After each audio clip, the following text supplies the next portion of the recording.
Hello, good morning guys. This is Ralph again from Premo Technologies Company and Team Evolution. Ang topic natin for today is tungkol sa kung paano gamitin ang Load Central Subdealer Webtool account. Okay, let's start.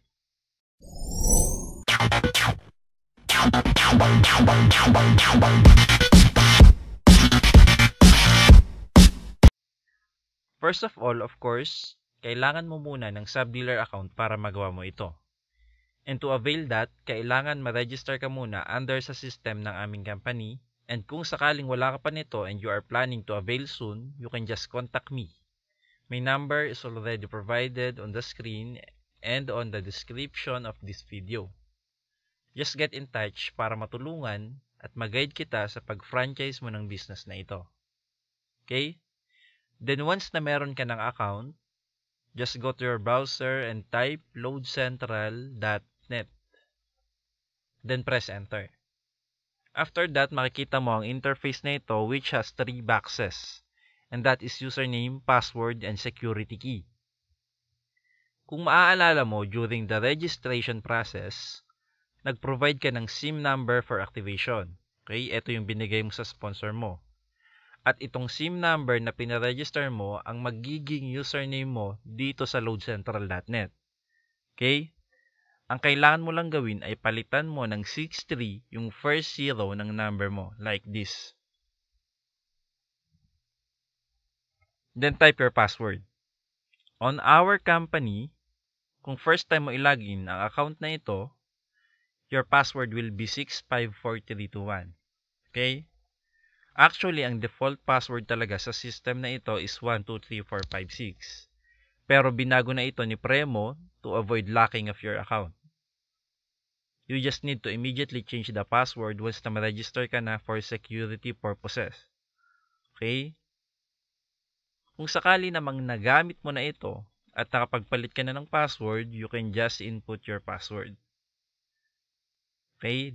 Para naman sa security key, pwede mo na itong iwan ng blank. Then, click login. Okay? Once na makalagin ka, makikita mo ang interface na ito. Explain lang natin siya. Dito sa upper right side, makikita mo itong subdealer account number mo. Okay? Ito yung username na ginamit mo sa pag-login dito sa account na ito. Then, sa tabi niya is yung logout button. Then, under that is yung wallet balance. Okay? Itong wallet balance, ito yung ilo-load wallet mo sa mga retailer mo. Then, sa ilalim naman niya yung GRO balance. Okay? Siguro natanong mo kung ano yung ibig sabihin ng GRO. Okay? GRO means Gross Retailer Override. Meaning, ito yung commission na nakukuha mo every time na nagkakaroon ng sales yung mga retailer mo. Okay? Kaya mapapansin mo na dadagdagan yan habang nagbebenta yung mga retailer mo. Yan. Itong GRO balance naman, automatically nadadagdag siya sa load wallet balance mo. Okay? Yan. Kaya kung mapapansin mo, habang tumatagal, habang nadadagdagan yung GRO balance mo, lumalaki at nadadagdagan din yung wallet balance mo. And of course, para maklaim mo ito, kailangan mo lang siyang i-load wallet sa mga retailer. Okay? Then on the sub-dealers web tool, makikita mo itong register a retailer, view all retailers, view all products, change password, at security key. Okay, under that is the reports generation. Ayan, may 2017 at may 2016. Yan. Unahin natin i-explain yung pagpapalit ng password. And for that, click lang natin tong change password. Okay, yan. Once na makalik mo na yung change password, ito yung makikita mo. Kung mapapansin mo, merong dalawang password na ginagamit dito. Okay, yun yung web tool and FL password, tsaka yung SL password. Explain muna natin yung difference niya. Itong web tool and FL password, okay, yung FL, yung meaning niya is first level password. Yan. Itong web tool and FL password, ito yung ginagamit mo para makalagin ka dito sa loadcentral.net. Consider din siya as yung SMS password. Then, tong SL password, ang meaning naman niya is yung second level password. Ito namang password na to, ito yung ginagamit mo sa pag-register ng retailer at pagta-transfer ng load wallet sa retailer dito sa loadcentral.net. Okay? Please take note of that. Yan. Para palitan siya, okay, ganito sa web2 ng FL password. Let's say na kakastart mo pa lang at kakalagin mo pa lang sa account na to and ang FL password mo ay 654321. Okay, sa current password mo, itatype mo lang yung 654321. Okay, type natin. Let's say 654321. Then, papalitan mo siya ng new password mo. Etong password na to, ikaw na yung magde-decide nito. Type natin siya. Yan. Yung new password mo, uulitin mo lang siya dito sa verify new password. Then, change FL password. Click lang natin to. Dapat may lalabas na FL password successfully changed para masabi natin na napalitan na talaga yung password natin. Then, para naman sa change SL password, ganun lang din. Type lang natin yung FL password, then current SL password. Itong current SL password, okay, ang default password niya is 123456. Kung hindi mo pa siya napapalitan, 123456 lang yung ilalagay mo dito. Then, new SL password. Yan, ikaw na yung magde-decide nun. Then, uulitin mo lang siya sa verify new SL password. Yan. Then, click lang yung change SL password. Yan, dapat ganun din. Tulad ng FL password kanina, dapat may lalabas ring SL password successfully changed para malaman natin na napalitan na nga talaga yung password natin. Yan. Okay, after that, balik tayo dun sa Subdealers Web Tool. Click lang natin itong home. Okay, then discuss naman natin kung paano mag-register ng retailer. For that, click lang natin itong register a retailer. Yan. Ito yung makikita mo once na makaklik mo na siya. Bali, ito yung registration form natin for retailers. Okay, lalagay mo lang yung data ng retailers natin. Dito sa basic account information, yung last name niya, yung first name, yung middle initial, then yung age. After that, dito sa account contact information, type natin yung address. Okay, kahit hindi complete yung address, okay lang, pero much better if complete. Then, city and province. Dito naman sa business name, kung wala tayong ilalagay, pwedeng lagyan na lang natin ng asterisk. Ganun din sa business address. Then, dito sa business phone number, pwedeng ilagay na lang natin yung contact number natin. Okay, ganun din sa home phone number at mobile phone number. Dito sa identification information, okay, ID type. Pwede kang pumili dito ng ID. Okay, ayan. Kiklik mo lang yung select, then lalabas yung options. Pero hindi naman lahat ng magpaparegister ay may mapoprovide na ID. So, kung wala silang malagay na ID, pwedeng ang ilagay mo na lang dito ay asterisk. Kung meron, syempre, ang ilagay natin yung ID number. Sa user notes, okay lang rin kahit asterisk. Yan. Pero kung may remarks or may notes ka na gustong ilagay dun sa retailer mo, pwede mo siyang ilagay dito. Okay? Then, email address. Kung ano yung email address ng retailer mo. Kung wala naman siyang email address, pwedeng ganito na lang, xyz@yahoo.com. Then, username. Sa username, dito mo ilalagay yung SIM number na ipaparegister ng retailer mo. Then, ganito siya. Uumpisahan mo lang rin sa 63. Then, papalitan mo yung 0. Sa web IP address type naman, okay, ito, be very careful dito at wag natin kakalimutan to. Okay, explain ko yung tatlong web IP address type. Lock, dynamic, tsaka static. Unahin natin yung lock. Kapag nakalock yung settings ng retailer mo, hindi siya makapagbenta ng load. Kapag naka-dynamic naman, kahit sa gadget, kahit sa laptop, kahit sa computer siya mag-login, magagamit niya to. Kung naka-static naman siya, okay, ganito siya. Ginagamit tong static for security purposes. For example na gusto mo sa isang laptop lang siya may login, tong static yung pipiliin mo.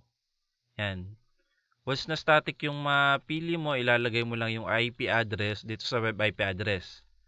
Pero usually, dynamic yung ilalagay natin dito. Okay? Para kahit sa computer, kahit sa laptop, cellphone, makalagin siya. Yan. Kaya dynamic yung palaging ilalagay natin. Then, retailer's account name. Dito sa retailer's account name mo, kung sa itong magkakaroon ng yung username mo, malalagay rin siya dito sa retailer's account name. Pero pwede mo siyang palitan at ilagay mo na lang yung pangalan ng retailer mo. Okay? Then, SL password. Ayan, ito yung second level password. After natin ma-encode lahat, click lang natin tong register new retailer. Then, once na maklik natin siya, lalabas dito sa taas na successfully register na yung retailer mo. Yan. Ganun lang yung pagre-register ng retailer via web tool. Okay, balik ulit tayo sa Subdealers web tool. Click lang natin tong home. Okay, then check naman natin yung mga retailers na na-register natin. Okay, click lang natin tong view retailers. Yan. Once na makalik natin siya, ito yung lalabas. Makikita mo ngayon tong interface na to, which is kung saan makikita mo yung mga na-register mong retailer. Okay, itong view retailers, ang purpose nito ay para makita mo yung user info ng retailers at para makapag-reload ka sa kanila.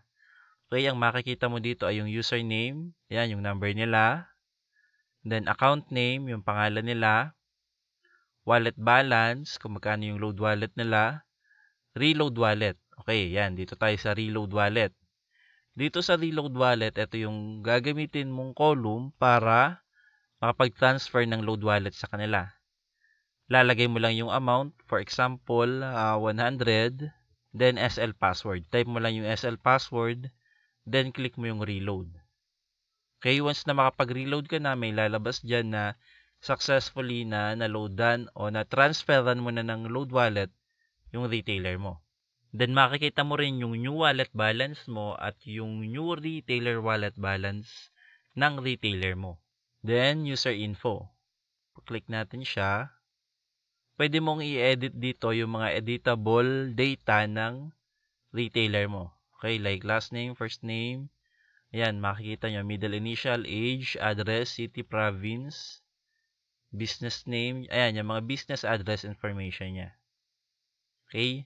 Ang hindi mo lang ma-edit dyan ay yung registered number.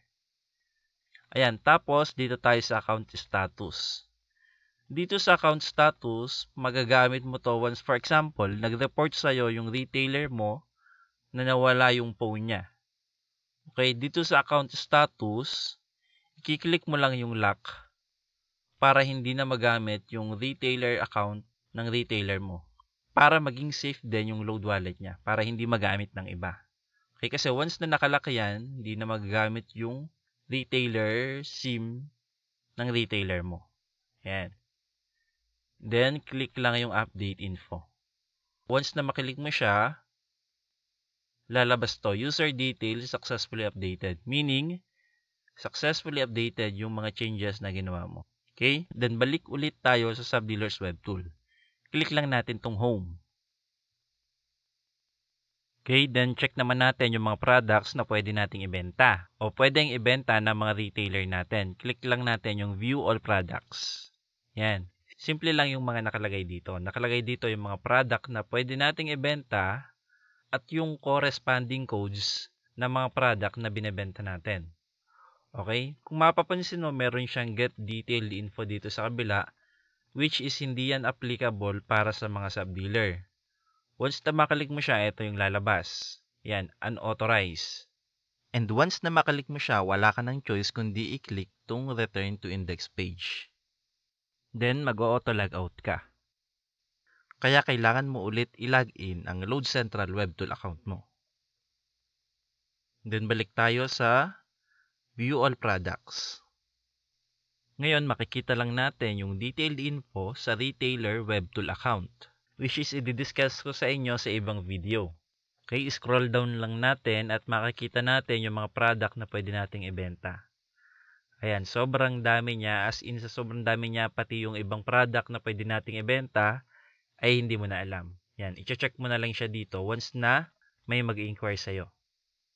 Yan, then sa lower side, click natin yung home para makabalik ulit tayo sa Subdealers Web Tool. Okay, then makikita mo dun sa last row is yung security key. Okay, hindi na siya necessary kaya hindi ko na siya ginagawa. Kaya punta tayo dun sa reports generation. Good news dahil tong reports generation dito mamonitor natin yung lahat ng transactions ng subdealer account natin.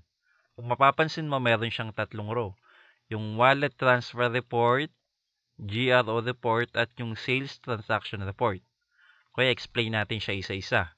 Itong subdealer wallet transfer report, ito yung record ng mga pagtatransfer mo ng load wallet sa retailer. Ganito yung paggamit sa kanya. For example, start date, iset mo yon nung January 1. Yan, click mo lang tong calendar icon, then click mo yung January 1. Then yung end date is yung date ngayon, which is January 17. Okay, once na i-click mo tong submit, makikita mo yung lahat ng load wallet transfer report na ginawa mo sa retailer mo between January 1 to January 17. Okay, click natin. Submit. Ayan siya.